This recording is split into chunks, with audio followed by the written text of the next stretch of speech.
In Doom, keys and switches fill pretty much the same role. They're a way to get rid of an obstacle in your way. That obstacle can be a door, a platform that needs to be raised, or basically anything that can't be solved by shooting it repeatedly with a gun. Usually it's a door though. But at the same time, the ways that they steal level progression are actually incredibly different. And in the case of switches, this brings a lot of problems with it, problems that keys don't have. Switches by themselves aren't actually bad. They're a great feature in fact, since they open up many possibilities for level design. But at the same time, they also enable a lot of bad game designs. That's not their fault, it's on the level creator, but they easily allow for poor behavior. Kind of how the sniper or assassin characters in video games aren't bad by themselves, it's just that new and inexperienced players flock to them because of how cool and fun to play they are, despite them requiring advanced skills to play properly. So, what are the differences between switches and keys exactly? Well, with keys, it's simple. You pick up a key item, usually between 1 to 3, but not more than 6 per level, which you can then use on the corresponding object, usually a door. Switches are similar, but they entirely skip the first part. They can require a key, but don't need to. And there lies the first problem with them. They're technically infinite. You can have as many of them in a level as you want, whether you need that many or not. And trust me, people use them. A lot. I've watched every part of the 2 Vinesauce Doom mapping contests, and one error I see the map creators often make is that they fill the entire level with switches, and you can sometimes not be too certain what exactly it is they do.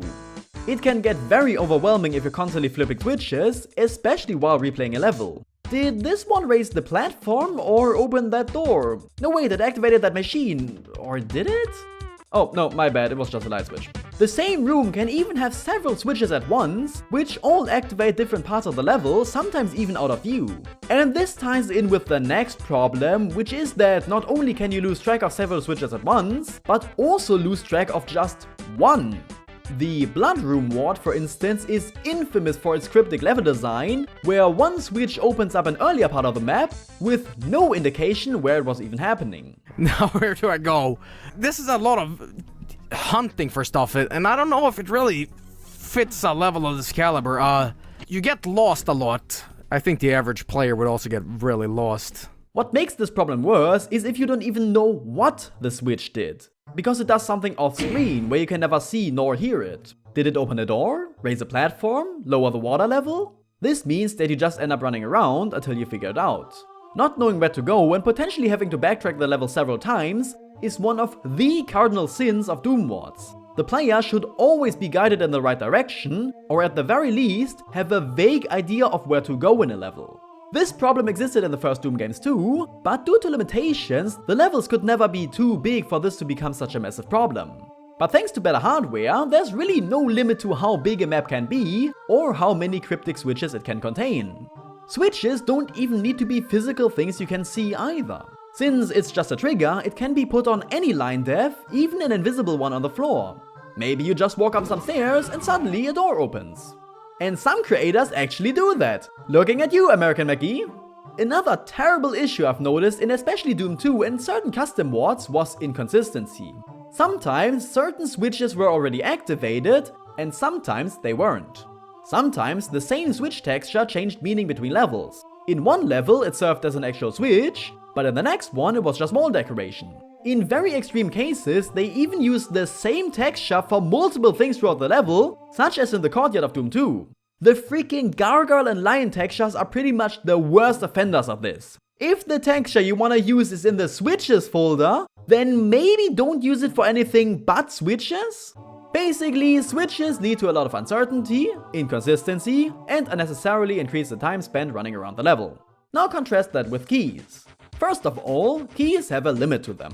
As I said earlier, you usually have between 1 to 6 different keys per level, but often it's only up to 3. This already limits the amount of passages you have to look for by a whole lot.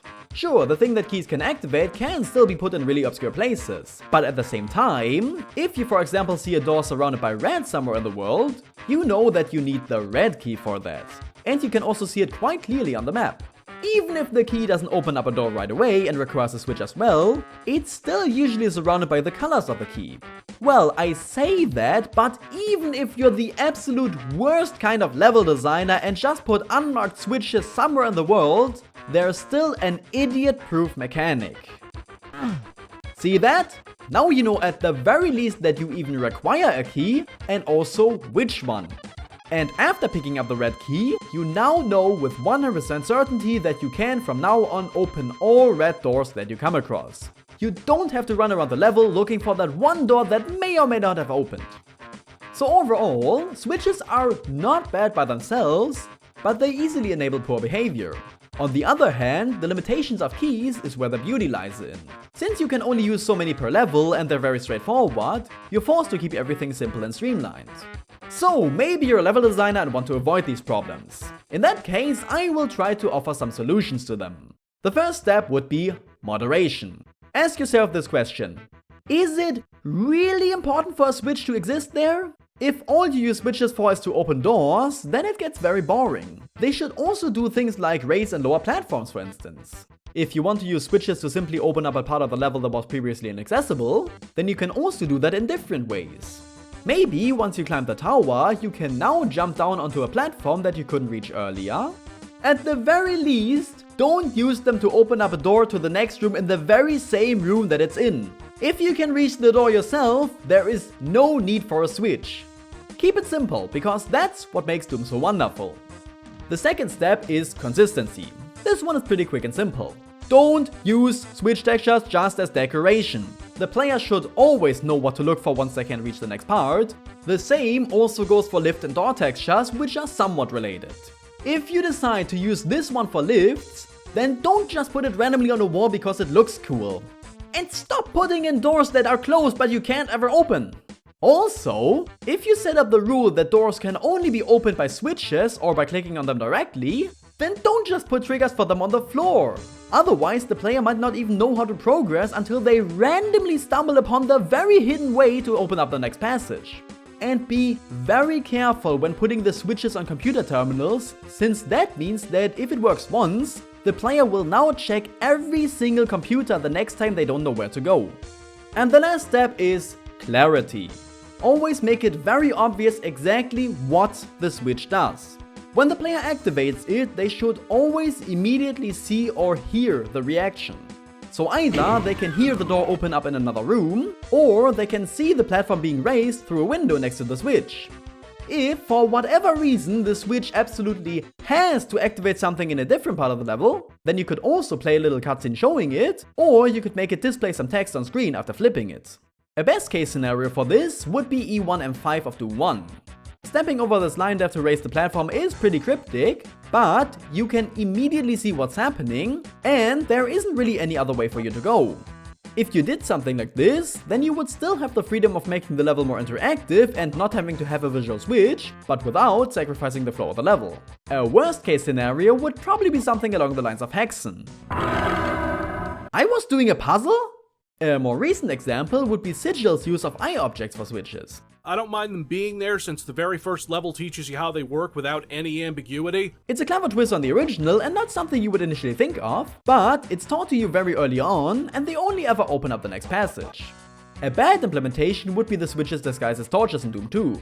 It's not as terrible since it's only for a secret and you can immediately see the reaction. But the player couldn't have known they could do this, since it was never taught to them, and it's also inconsistent with the rest of the game, because it's one of the only times this actually happens. So, which is better? Keys or switches? Well, neither obviously. As I've said, switches allow for great designs and have way more potential, but keys on the other hand teach moderation.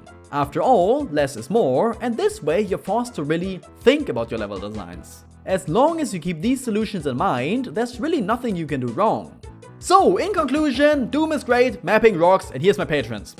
1 Trumar, 404, Alexis Chavez, Ben Isaacson, Daddy Warbucks, David, Frozen Spaghetti, House, Oleg Andrev, Ran Marty, Shuri, The Sad Boo, Zachary Leclerc, and unfortunately, not as always anymore, Xenomite.